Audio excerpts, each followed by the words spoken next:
क्या मिला मुझे तुम्हारी मोहब्बत में, सब कुछ तो मैं तुम्हारे नाम कर चुकी थी। रात के 12 बजे वो अपने बेड पर लेटकर बस यही सोच रही थी कि एक मोहब्बत ने इसे कितना तोड़ा, कितनी इसकी खिड़कियाँ बिखरी हुई हैं। किसको मालूम कि वो कितनी सहमी है, वो किस अज़ियत से गुजर रही है। लेटे लेटे जब वो थक गई तो उठकर वज़ू की और दुरूद शरीफ पढ़ने लगी। इससे ही इसको सुकून मिलता था और अब वो बस सुकून चाहती थी अपनी ज़िंदगी में। दुरूद शरीफ पढ़ते पढ़ते कब वो नींद की वादी में उतरी इसे नहीं मालूम। माजी पलवशा उठो, 8 बज रहे हैं, स्कूल नहीं जाना क्या? अम्मी ने जोर से हाँक लगाई किचन से। डबल बेड पर सोई हुई एक नाजुक सी 15-16 साल लड़की ने थोड़ी सी चादर हटाकर टाइम देखा तो एकदम उठकर बैठ गई और फिर बिस्मिल्लाह पढ़कर दुरूद शरीफ पढ़कर मुंह पर दोनों हाथ फेरते हुए अपनी चप्पल पाँव में उड़ाती बाथरूम में चली गई। 5 मिनट बाद वो फ्रेश होकर यूनिफॉर्म पहने बाहर आई तो अम्मी नाश्ता बना चुकी थी। वो जल्दी जल्दी अपने लंबे घने बालों को पोनीटेल में बांधी जल्दी से किचन में आ गई और अपनी अम्मी को जोर से गले से लगाकर बोली, अम्मी आप मुझे सुबह ही उठा देती, मैं नाश्ता खुद बना लेती, आपने क्यों इतनी मेहनत की? सरैया बेगम बेटा, यही तो उम्र होती है अपनी ज़िंदगी खुलकर एंजॉय करने की, तो इसमें भी मैं तुम्हें घर की जिम्मेदारी में उलझा दूँ अभी से? अभी बहुत वक्त है, जब तुम्हारी शादी करेंगे तो फिर ये सारी जिम्मेदारियाँ आप अच्छे से निभाया करना। पलवशा मुंह बनाते हुए फूले हुए गालों के साथ बोली, अम्मी मुझे नहीं करनी शादी वादी, मैं आपके साथ ही ठीक हूँ। जिस पर सरैया बेगम अपनी प्यारी बेंगुड़िया को देखती हुई बोली, ठीक है तुम्हारी मेरी प्यारी चिड़िया, इन सब बातों को छोड़ो और ध्यान से नाश्ता करो और मैं रिजवान और तुम्हारे अब्बू को बुला लाती हूँ, फिर वो तुम दोनों को स्कूल छोड़कर फैक्ट्री जाएंगे। पलवशा 9th क्लास जबकि रिजवान 6th क्लास में है। पलवशा एक गरीब घराने में पैदा हुई और माँ बाप की इकलौती बेटी है। इसके अब्बू बशीर साहब एक फैक्ट्री में काम करते हैं। बशीर साहब की एक बेटी और 2 बेटे हैं। एक बेटा पलवशा से 5 साल बड़ा और दूसरा बेटा 3 साल छोटा है। बड़े बेटे का नाम मनान और छोटे बेटे का नाम रिजवान है। मनान नहायत ही शरीफ, अक्लमंद और एहसास कर रखने वाला बच्चा है। इसने मैट्रिक करने के बाद अब्बू के साथ हाथ बटाने का इरादा किया तो बशीर साहब ने इसे बहुत बार मना किया कि तुम अपनी पढ़ाई पर ध्यान दो और आगे पढ़ो, बड़े अफसर बनो, मैं हूँ ना कमाने के लिए, तुम क्यों परेशान हो रहे हो? मगर मनान ने भी अपनी बात मनवा कर ही दम लिया। मनान अपनी पढ़ाई छोड़कर बाहर जाने का इरादा किया था तो इसे मैट्रिक पास करने के बाद बशीर साहब ने बात की और काफ़ी बहस मुबासा के बाद बशीर साहब को ही मानना पड़ा।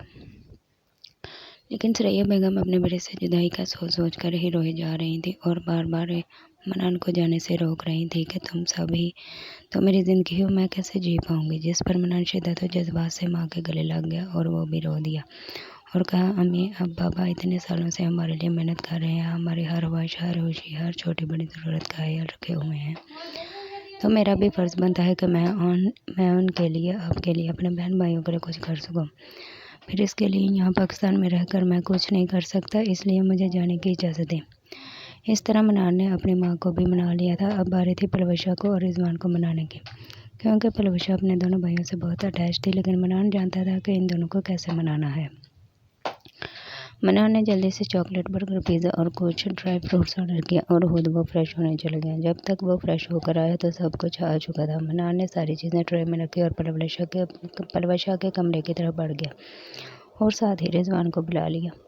पलवशा अपने बेड पर आड़ी तिरछी लेटी टीवी पर कोई सॉन्ग सुन रही थी कि कमरे के दरवाजे पर दस्तक सुनकर वो दरवाजे की तरफ बढ़ी। जैसे ही पलवशा ने दरवाज़ा खोला तो रिजवान छलांग लगाकर पलवशा के बेड पर सवार हो गया। पलवशा हैरत से रिजवान को देखने लगी और जोर से चीखा, बड़ी ये क्या बदतमीजी है, जाली इंसान कोई ऐसे बेड पर चढ़ता है?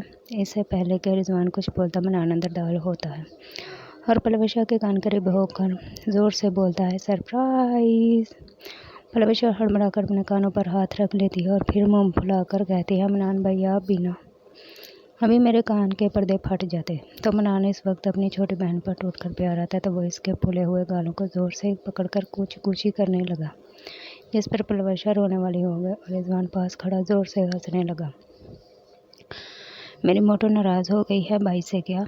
पलवशा भाई, मैं अब अम्मी को बताऊंगी कि आप दोनों मुझे तंग कर रहे हैं। जिस पर रिजवान जल्दी से बोला कि मोटो मैंने कब तंग किया, आज तो ये काम भाईजान कर रहे हैं। रिजवान के मोटो कहने पर तो पलवशा को तब ही चढ़ गई और बोली, क्या बोला मुझे मोटो? मैं कहाँ से तुम्हें मोटी लगती हूँ? अभी मैं अम्मी को अब्बू को बताती हूँ। अम्मी अभी परवशा ने अम्मी को आवाज़ पूरी दी नहीं थी कि मनान ने जल्दी से इसके मुंह पर हाथ रख दिया और बोला, चिड़िया क्यों शोर मचा रही हो? मैं हूँ ना, मैं इसको देखता हूँ। मनान जैसे ही रिजवान की तरफ मुड़ा तो रिजवान हड़बड़ाकर उठ बैठा और जल्दी से बोला, मनान भाई सॉरी,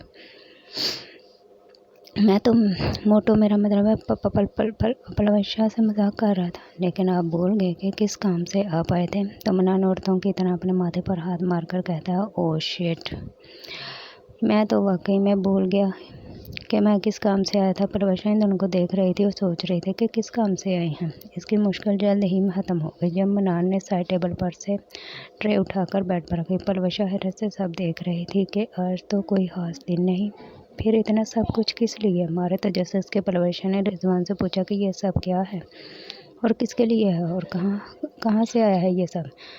जिस पर रिजवान ने लाइल्मी के सार किया तो दोनों मनान भाई से पूछने लगे। तो मनान ने कहा, यह तुम दोनों के लिए है, मैंने मंगवाया है।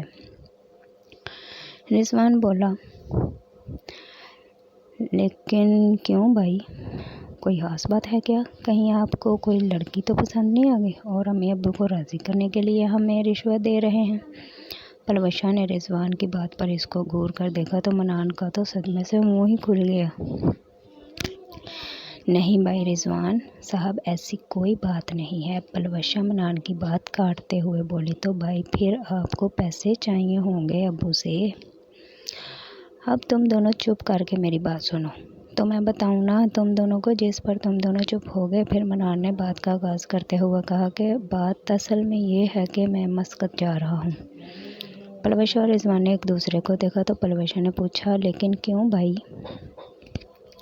मनान ने कहा, मैं तुम सब के लिए कुछ करना चाहता हूँ, इसलिए। जिस पर रिजवान ने कहा, वो तो यहाँ पर भी कर सकते हैं, फिर बाहर ही क्यों? मनान ने कहा, छोटू यहाँ पर महंगाई बहुत है इसलिए, लेकिन तुम पर दोनों परेशान ना हो, मैं तुम सब से रोज़ बात किया करूँगा और जब मैं वापस आऊँगा तो तुम दोनों के लिए ढेर सारे गिफ्ट्स लेकर आऊँगा। जिस पर रिजवान तो गिफ्ट का नाम सुनकर ही मान गया था और इसके बरक्स परवशा तो पहले ही मानी बैठी थी और मनान के इसकी तरफ देखने पर जल्दी से बोली कि भाई आप मेरे लिए क्या लेकर आएंगे?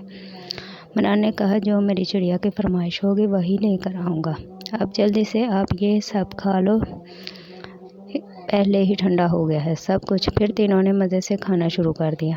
फिर कुछ ही दिनों बाद मनान मस्कत चला गया, सबको उदास छोड़कर। मनान की रात की फ़्लाइट थी। इसने वहां पहुंचकर सबसे पहले घर फ़ोन करके बताया कि मैं पहुंच गया हूं, अब आराम करने लगा हूं, बाद में बात करूंगा। अगली सुबह सभी उदास थे। मनान के जाने से घर में एक अजीब सी उदासी वाला माहौल बन गया था। ऐसे लग रहा था जैसे मनान के साथ साथ सबकी भूख प्यास भी चली गई हो। स्टोरी अच्छी लगी हो तो चैनल को सब्सक्राइब कीजिए, लाइक कीजिएगा और शेयर